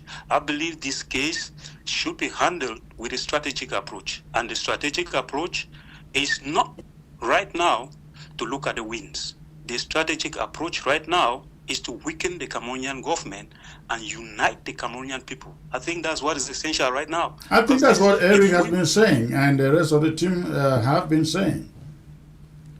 I can hear you. Yeah. I think that is what Eric and the rest of the team have been saying in the recent past. Perfect. Yeah. So if they are going through a strategic technique, then I believe it's gonna work. But if they want to tackle it as you are saying and others that comes to your panel, and they wish that this case should be handled tactically, I believe we are heading for a failure, because we should be careful how fast we want a threat to disappear, because it is that threat that unites the people. So once that threat is taken off, the unity is gone. I'll arrest my case for now. All right. Thank you for the call, sir. Eric, you can go ahead and Yes. come in there, please. Yes, thanks a lot, Elvis. And think about this: if the arguments you're putting forth are adopted, it will make the BF folks very happy. Let's slow down. Let's give it time and figure something out later on. If that's what you're saying, it'll make them happy. But I want to point out, and as Chris said rightly, the approach, we've taken a strategic approach we're very strategic about the approach we're taking. After Mr. Chiroma left the country, there was pressure for him to declare himself a president in exile. There was pressure on him to call for ghost towns, to call for street protests, for people to come out.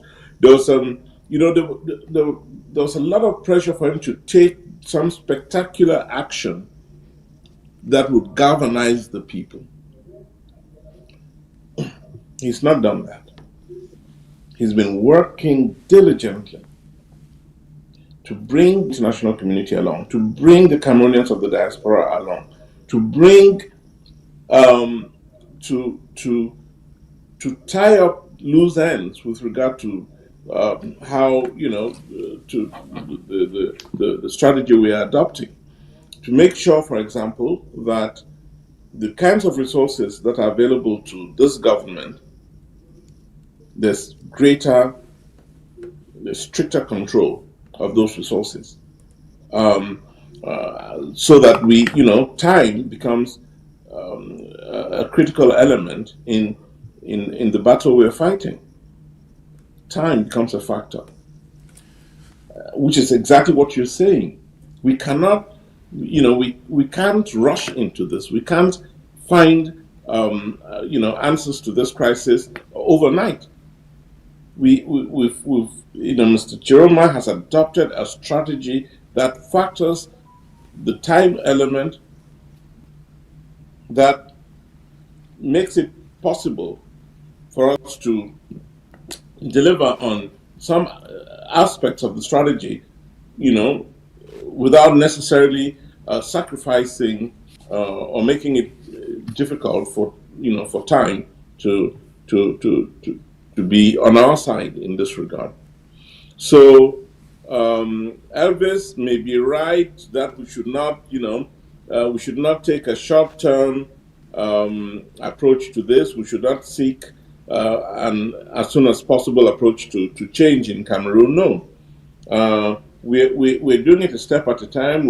What needs to be done in terms of collecting evidence, we're doing that. It's taking time, but it will. What needs to be done in terms of ensuring that the financial instruments that are needed are being identified and put in place, and so on. So there's a lot of work that's being done quietly, sometimes in many cases beneath the table, but we are definitely not rushing to do the spectacular things that people seem to demand it. So we're taking the time we will need to put everything in place, so that hopefully, my hope is that before the end of this year, there will be the change that we desire in Cameroon. Actually, with some luck, it may be in the next few months. All right, we will wait and see. In the meantime, I wish Trump would cut this short by sending some of those guys into Yaoundé to pick up Paul Biya, chain him, and take to New York for a trial. we will wait for that. Eric, thank you very much for coming on. I look forward to having you back one of these days, sir. Thank you, Chris. And we all, we need God on our side, and those who can pray should pray for it, and those who cannot, should hope for the best. But I thank you for the opportunity to appeal to the nation, to our brothers and sisters, that the current state of affairs is unacceptable. Unacceptable. And if we're not, we need to be angry. Let's be angry and demonstrate our anger. That's what we're doing about it. They should demonstrate all anger that they can, and if that will move them, come together and eject Paul Biya, so be it. We are fighting. Issa Chiroma has a solution. Independent country. Issa Chiroma has a solution to what I'll call the Anglophone crisis, for want of a better term. He's proposing a solution. Within weeks of his coming into office, he will address that crisis in a way that all of us... But he is refusing to pick up arms. Everybody, let me read this. Somebody just sent this. Yeah, no, it should not be about arms. Somebody listen to this. Somebody just sent this to me. Mr. Eric Chinje, after elections, you came on ABS TV and told both La Republique citizens and Southern Cameroon Ambazonians that Chiroma will be in power in days. You later said in a few weeks. I never said that. You later said maybe in months or within a year. Please, I don't see you and your Chiroma team ever achieving your dreams, putting Chiroma in power. The only solution is arms struggle to remove dictator Biya from power. That's a beautiful that he has. Ambazonia will immediately wrap her hands around about Chiroma to say, hey, let's fight. If Chiroma should say, you know what, the only way to remove Biya from power is by way of arms. I'm not, I do not want to promote violence in any form. So I will, you're looking at the Well, wrong then person. then a lot of people will remain in bondage if you think that. I think certain violence is good. We are Violence working. that take away a 92-year dictator, somebody who has entrenched himself in power for 43 years, and we are here lamenting day in and day out because of one man. At a certain point in time, force becomes a necessity to kick him out. Like America is doing to Venezuela. I think Venezuela starts celebrating, dancing on the streets because finally they are free. Yeah, I think the time for force comes in the life of a nation. It does, but have we done everything it takes? I think for 42 years we've done it, from Frundi to Kanto to Chiruma. What else do you want to do? Remember, Eric, you came on the on what we are this doing show. now. Nobody. You came on this show before the elections, Yeah. and I asked you, I pinned you down and said, what guarantee is there that Chiroma or the opposition is going to win? You said this era is different from that of Frundi and Kanto. Social media is there, everything is in place. And yet, 4 months or 3 months after it, we are still talking about the same thing, the same entrenchment. If it is not time to confront him with arms, and I will say it without any apology, if it is not time for the people of Cameroon to confront the Biya regime with arms, I don't know what time will be okay for that. Chris, I clearly do not would not adopt an approach that is based on violence. I will not. So obviously I belong to the wrong school here. But I believe that there are other things that need to be done that have never been done. And I think before violence becomes the ultimate solution, I think it's important that we've tried everything else. And I do not believe that we've tried everything else. We've not looked at these offshore accounts that we can grab and ensure that those resources are used to improve on the conditions of life in our part of the world. We've not used existing international instruments to take people to court. We've not used them yet. We are in the process of pulling together evidence, and this evidence will be shown to the world. And if that and the financial impediments that we want to put in, on the path of these fellows who lead us today, we're bringing a lot of things together: legal, financial, economic, diplomatic. We are pulling these things together in ways we've never done before in Cameroon. So as long as we have a chance to address the problem of Cameroon without resorting to violence, why shouldn't we do it? That's my question. Why should we not do it?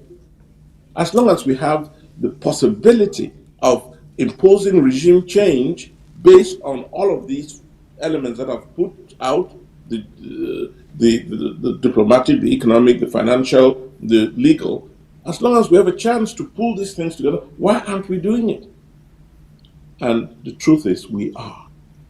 That is the fact. I don't see that chance, Eric. Anyway, we're going to leave it there.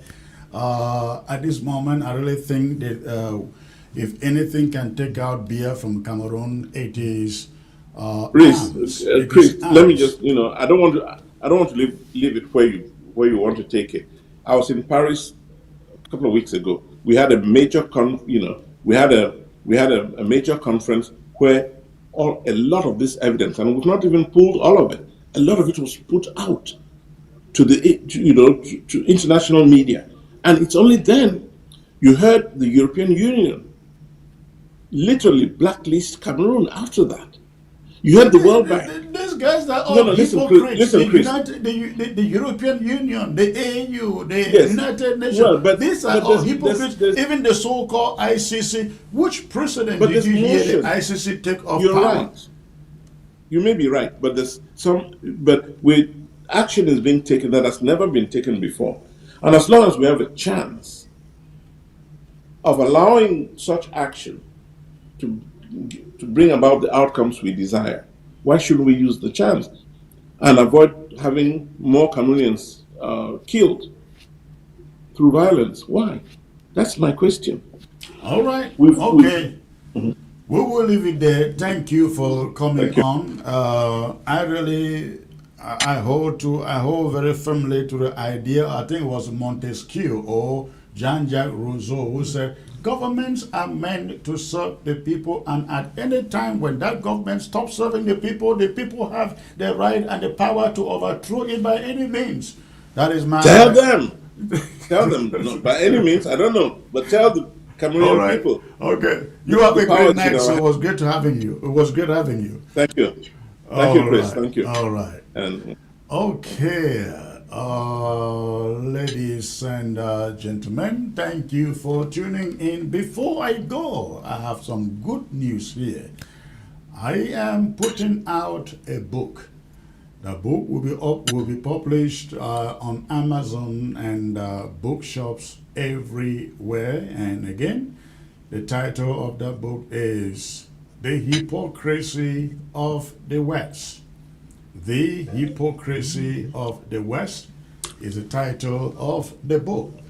And I think you want to get a copy. You want to be one of the first persons to get a copy of that book because it is educative. It is educative.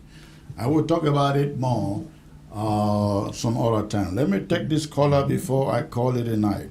Hello, sir. Yes, hello. Happy New Year. Happy New Year, sir. Good to hear your voice. Yes. This is sir calling from Texas, right?